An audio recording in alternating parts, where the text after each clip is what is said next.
What's up? Welcome back to Moto for the Masses.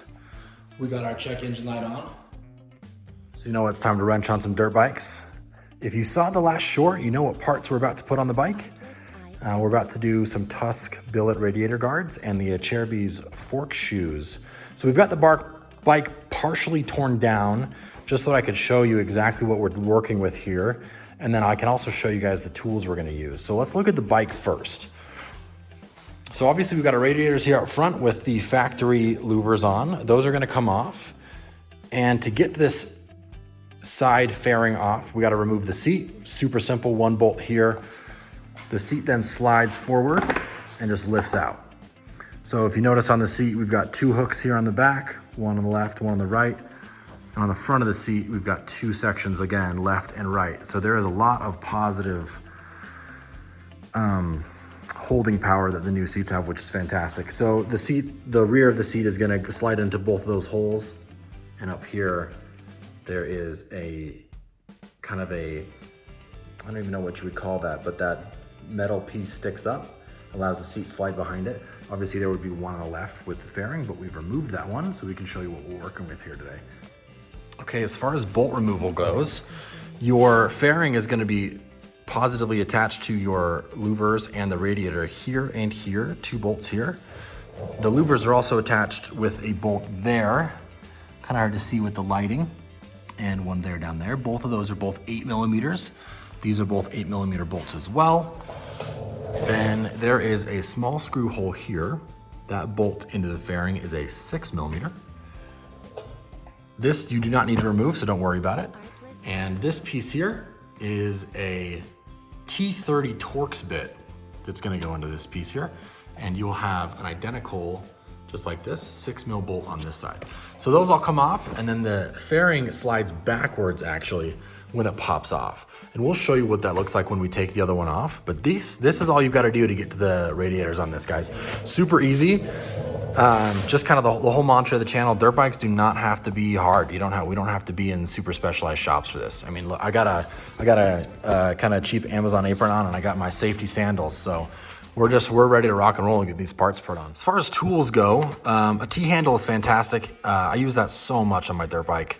And actually a lot of other projects. You can get those really cheaply off of Rocky Mountain ATV. They're about I think they're like $8 or something. They're really inexpensive. And I just have a 3/8 drive, so it fits with my whole socket set. Extensions, always nice, especially if you're gonna end up using some power tools like this or this. Just be careful with your Torx, obviously, on your more high powered units. We got a 6mm socket, 8mm, 10mm, for the fork shoes, and then a T30. So this is all you need, super simple stuff. Most of you guys are gonna have stuff like this around the house. And if you have a KTM, you're probably gonna have Torx bits already. And if you don't have Torx bits and you own a KTM, I highly recommend getting yourself a set of Torx bits. All right, so let's take a look. So the next thing on our list here is we just need to take these last two 8mm bolts off and then kind of finagle the louver past some of the metal. So we're gonna put the phone up on a stand and we're gonna get these taken off. All right, here go those last 8mm. Take them out of here.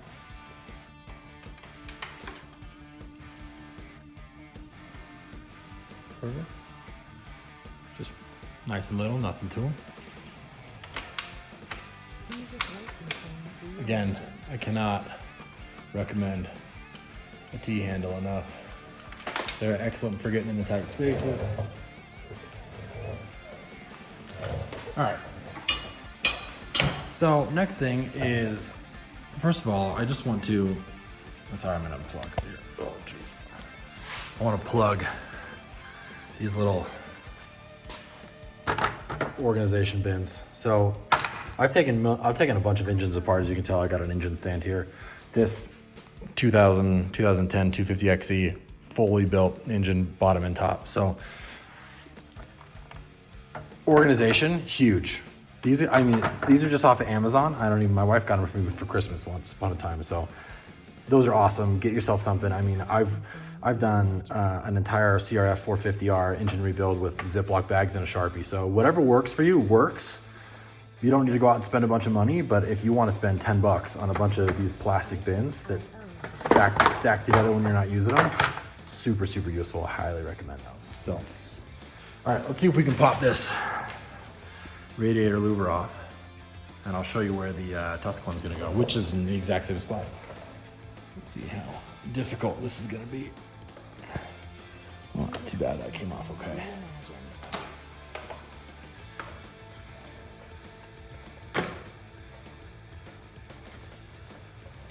Looks like it's also hooked around the other side of the radiator. It is, okay. So on the bottom and the top, just like on the outside here, it's connected around these tabs. So it looks like if you can get top, bottom off, then this top one slides off okay. So great, that's off. Let's take a look at our new one. Right here, our sweet Tusk billet, aluminum, nice and shiny black. Kind of matches the black on the rest of the bike. Got, you know, the black cover, black exhaust, so. And this, super simple, just goes right there. So we grab our bolts and we throw them in, and that's that. So super simple. Let's grab them and put them in.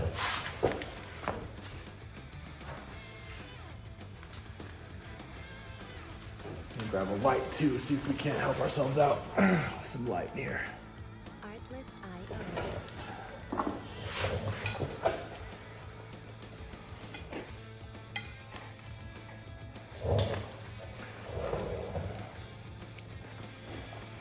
Okay. In this scenario, I'm just gonna get the bolt started in the hole with the T-handle on it because it's got a flange. So we're just gonna get it started and get it up there. And just get a couple threads started. Just like that. The bottom should go on. Just as easy as cake. So we might just be missing our threads there. Where are we at? Oh, the whole thing is off. There we go.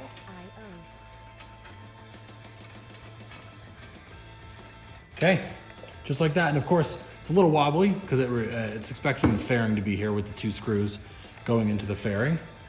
But that is about as easy as it gets. And there is some rubber grommets on the back side of these, so they do require just a little bit of snugging.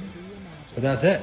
So that is super simple. We'll throw the fairing on, and yeah, we'll get these other pieces on, but that is super sturdy. I like to look at that a lot. The holes on the front of this look like they're not gonna impede any kind of airflow at all. It's got a nice little kicker that comes down below, kicker that comes up above. Obviously it extends clear out here to bolt into the fairing, but that is gonna give you lots of good protection. Let me grab the fairing and we'll go ahead and throw that on. All right, we got our fairing back, so let's go ahead and get it back on the bike. So you'll notice on the back of the fairing, it has this kind of cup. That cup is gonna slide over the back of this that's on the tank, and then it just has a little hook here on the back, and that is gonna slide in back here and go beneath the frame.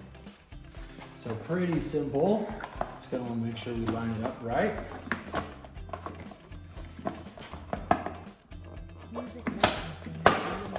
Make sure we go around our tank.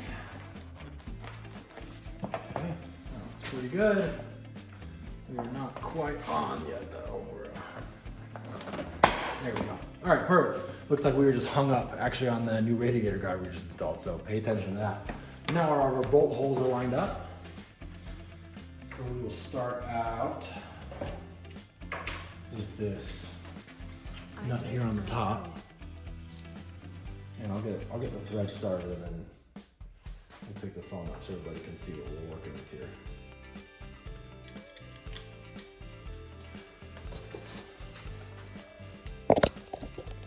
Okay. So, just like we mentioned before, they are in parallel. And these are screwing into the gas tank. So, obviously incredibly important that you do not over torque these, because all it's gonna do is rip the threads out of your tank, which basically cannot be repaired. So that's all the way down. In fact, there's a little bit of a collar on it that it impacts the plastic. I'll back the nut out a little bit and we'll see that. So that collar impacts the plastic, and I mean maybe like an 1/8 or a 1/16 turn for snug, and that's all you need. So same thing here. That's going to be a 6 mil just like this one here. And then there's going to be the 2/8 on the front.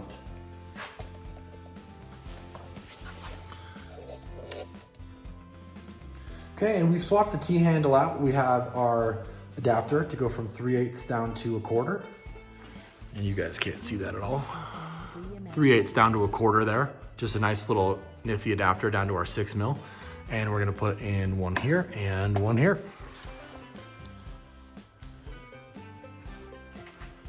And same exact warning as before with this piece. Both of these are into the tank. So incredibly important that you do not over tighten them. Just down to snug. And you'll know when you're going into plastic because it has these threads here. Really kind of wide threads, really deep thread pattern. That's gonna be into plastic. So anytime you see one of these, be so careful not to over torque.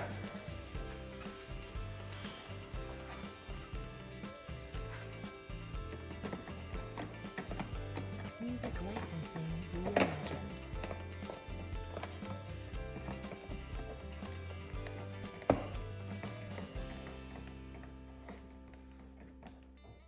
Just to snug. Okay, we're gonna switch over to our 8, grab our 2 fairing bolts. Swing around to the front of the bike. Okay, so now that our fairing's in the way, it is gonna be a little bit more difficult to see. We'll adjust accordingly. It's pretty good. Okay, yeah, we can kind of, oh, there we go. That's a good view. Okay, so we can see the 2 here and here. And we're just gonna have to make sure that our plastic fits over. We're stuck a little bit, so I'm gonna walk to the other side and be able to pull the plastic up, and then we'll just get those both set in nice.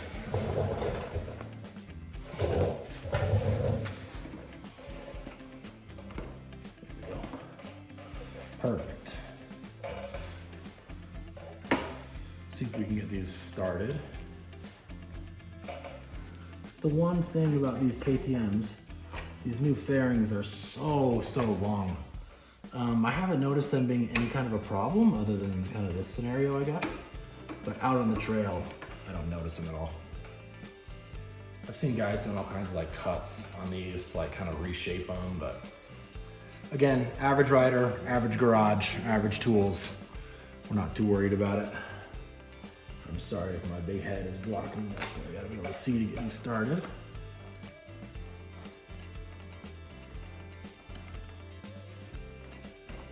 Okay, that's it. And you're going into aluminum, so there isn't gonna be really any kind of squishing when you're tight. So get it tight, maybe 16th or a 30-second turn to kind of squish the plastic a bit. And that's it. That is rock solid. So if you notice, that fits perfectly in stock form. I didn't have to make any adjustments, no cutting, nothing. So that fits on there great. Kind of get in close.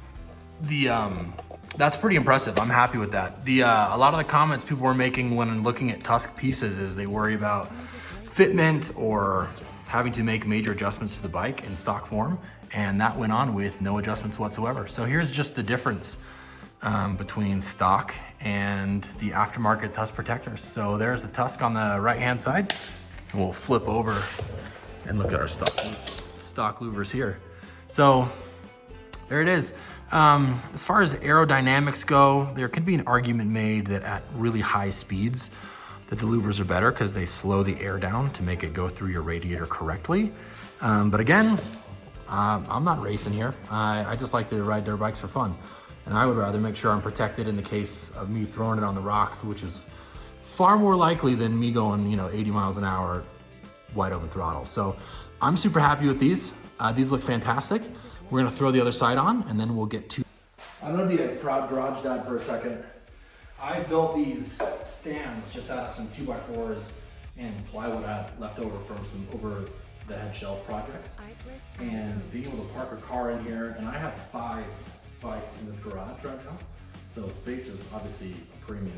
So with these stands, I can get them all the way up against my tool chest, or in cases like this where I want one side of the bike to be closer to the tool chest to work on, it's as easy as just a quick little spin. So Harbor Freight casters on the bottom, leftover lumber, 3-inch screws, and away you go. Not too bad. So let's throw this one on.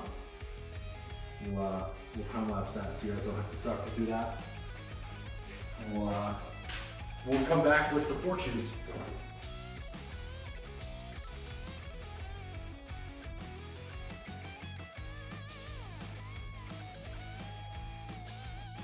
Artlist.io.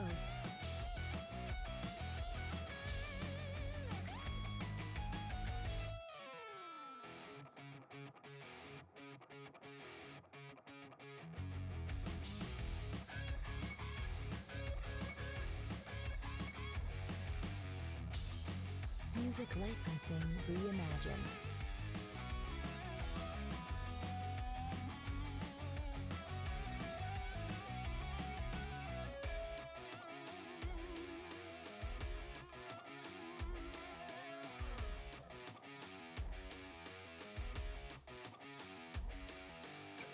All right, next is gonna be taking these 2 bolts off right here that hold the axle on for the fork shoe.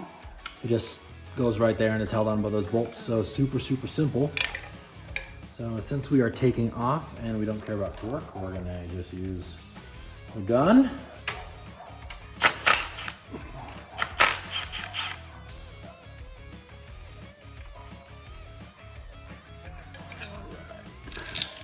Music licensing reimagined. And install is that easy. It literally just goes on. So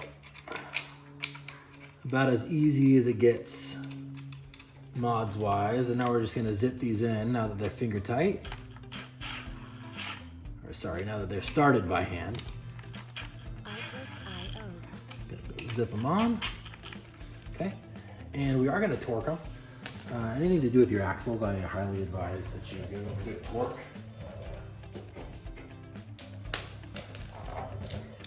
The old 10 mil. All right, and these ones are 15 Newton meters. And this is just a Husky inch-pounds / Newton meters torque wrench. Bought at Home Depot. Never failed me. I'm sure it's not the most accurate thing in the world, but again, we are not pro riders here, just average. So average is good enough. So we're gonna go ahead and torque those on. Just kind of go back and forth as they start to get tight, since it is tightening down on the axle. We don't want to over torque one side and not give the other one enough attention. Right there. And right there. Okay, sweet. And we'll just mirror this on the other side. All right, bust these ones off.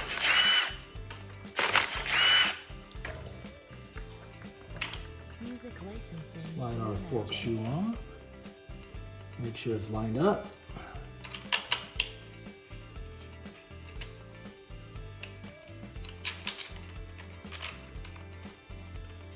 There we go. Okay, again, get your thread started by hand. Always start your threads by hand.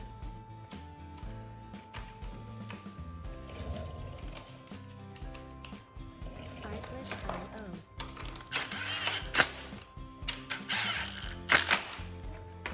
Okay, and then we'll give them a torque.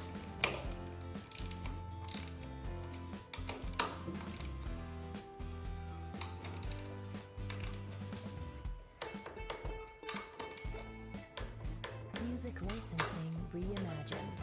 Okay, that's it. Guys, easy as that.